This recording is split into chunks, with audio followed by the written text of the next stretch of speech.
What's up guys, in today's video we're going to be reviewing the Thrustmaster E SWAP X Pro controller, and before we get into anything I do want to say that this is a sponsored video and that I was sent this controller to review and to do some sponsored streams with, but I will be as objective as I can and I will be as honest as I can when it comes to reviewing this controller. The features it has, and there are many, most notably is the swappable and replaceable analog sticks and D-pad. You can fully customize the layout of this controller if you want it to be an Xbox style controller or a PS4 style controller where the analog sticks are next to each other. You can do whatever you want to do because the analog sticks and the D-pad come out completely. Initially, I thought this would be kind of like fluky and annoying, but they lock in there really solidly. You can turn the controller upside down and shake it and they're not going to fall out. You're not going to have to worry about them coming out at all while you're playing. It works fine. And this is going to really improve your controller's longevity, which we will get to later on.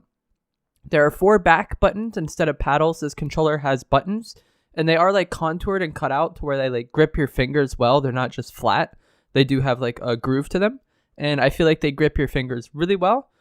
There's trigger stops and customizable triggers via the app, so you can use trigger stops if you choose to.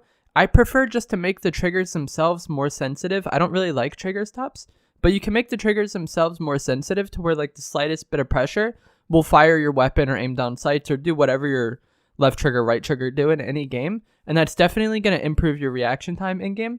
There is an app for this controller, similar to the Xbox Elite app, where you can fully customize things, fully customize analog sticks, the triggers, the buttons, but we'll get into that later on. There's grip on the side and the back of the controller. It's not really like textured or like sticky. I don't really know how to describe it. It's smooth, but it grips you really well. I really like the grip on this controller. And then the buttons themselves are really, really high quality. They're really sensitive. The slightest bit of pressure will activate them, which for some you might not like that, but I personally like it. And they're very clicky, almost like a mechanical keyboard. And that's one of the things that's really nice about this controller. You pick it up immediately and you can just tell that it's much higher build quality than a standard Xbox controller or some other third-party controllers. It's just heavier and nicer, and it feels really, really good when you hold it. Things that I don't like about this controller, there's a few, but they're not that extreme.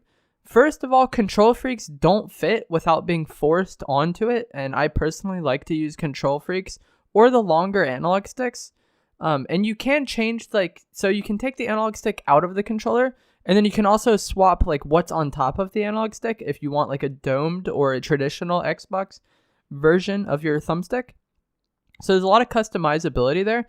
I would like to see them make longer analog sticks that just go on there because I personally like to use the longer sticks. Control freaks don't really fit. I did end up forcing it on there and it does fit. But if you were concerned about like breaking the control freak, that wouldn't be good to do. But I just, forced it on there to see if it would. I don't like where the map button is, which isn't a big deal, or the back button. I don't know what this button is called. It's not the pause button, but it's the other button on controller. I don't like where that is, and that might seem like a minor flaw, but if you play in BR games, that's usually how you activate your map, which is pretty important. I would like to see them make it to where you can map this button onto one of the buttons on the back. I personally play claw, so I don't really use those buttons, but having this on there, I actually would use it because activating the map with this controller in Warzone is a little bit weird, but that's not a huge issue. And then also, I had a hard time with the app when it comes to customizing the analog sticks. For whatever reason, it just felt weird to me at first. I think I just had to like break the controller in or get used to it, But I ended up messing with the analog sticks on the app, and that just made things really, really rough. It felt really weird for a while when I was playing with this controller until I eventually reset it to default, and then that felt more normal. So that's just a negative experience I had because I messed up. But if you're getting this controller, I would recommend not messing with the analog stick profile on the app unless you're really, really sure of what you're doing because it makes things feel really weird in-game if you start changing that. So those are the negatives. I don't like that control freaks don't fit. I don't like where the map button is. And then I messed up personally when it came to customizing the analog sticks on the app. So there's not too many negatives when it comes to this controller. And what I think is the best feature of it is those swappable analog sticks like we talked about before. The entire housing comes out. So if several months down the line, you start getting slow turn or stick drift, especially if you're a Warzone player, using tack sprint, you're probably going to be smashing your left stick in constantly. And that's going to degrade over time, and eventually you're going to get slow turn or stick drift.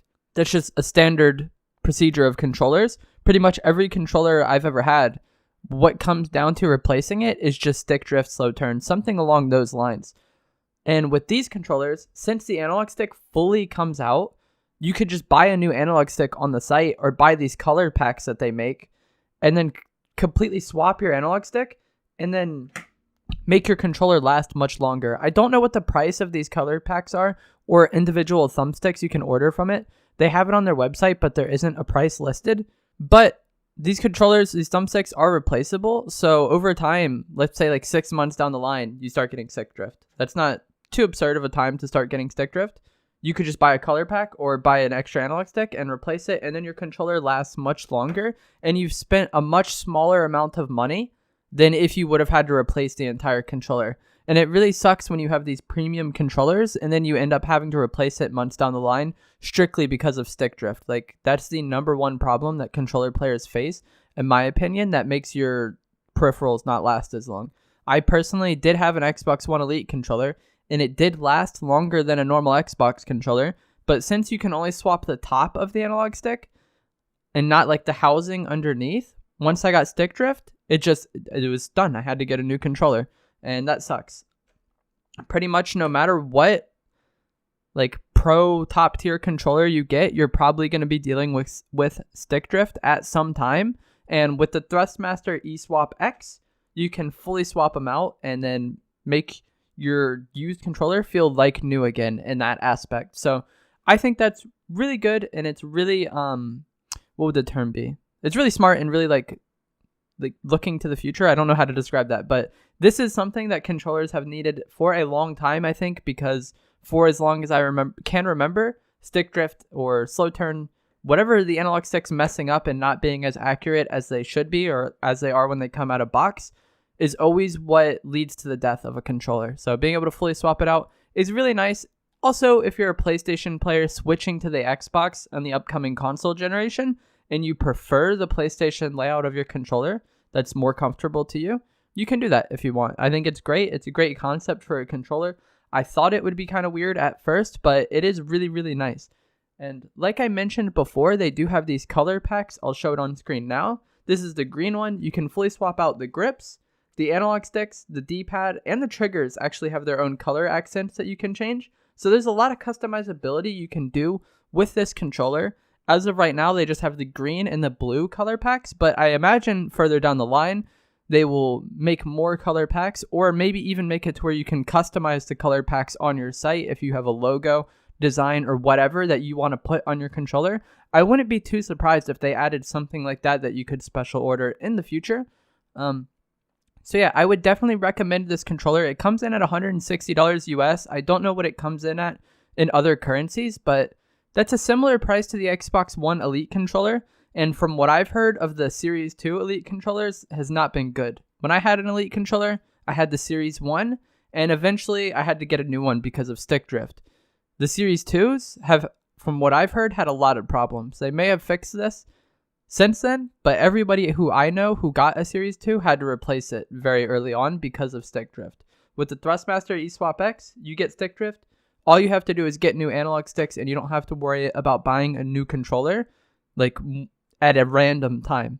And that sucks when you buy one of these expensive pro controllers and you just have to replace it at a moment's notice because of stick drift. So I would recommend this controller. Like I said previously, I would like for them to make a longer stick option, which is definitely something they could do, I think. Maybe make it to where you can bind the back button to one of the back buttons on the back. I don't know if that makes sense. But the button you use to activate the map in BRs, if they can make it to where you could map that to one of the back buttons, I think that would be really nice. And this is just a really high quality controller. Immediately when you pick it up, the grip, the heaviness of it, it just feels excellent in your hands. And I definitely would recommend checking them out. There will be a link down in the description to where you can purchase this controller. And I also will be doing some sponsored streams on Twitch with a hand cam playing with this controller. So if you have any questions, leave a comment or come to my stream on Twitch and I will do my best to answer you regardless of where you leave that comment. Thanks for watching.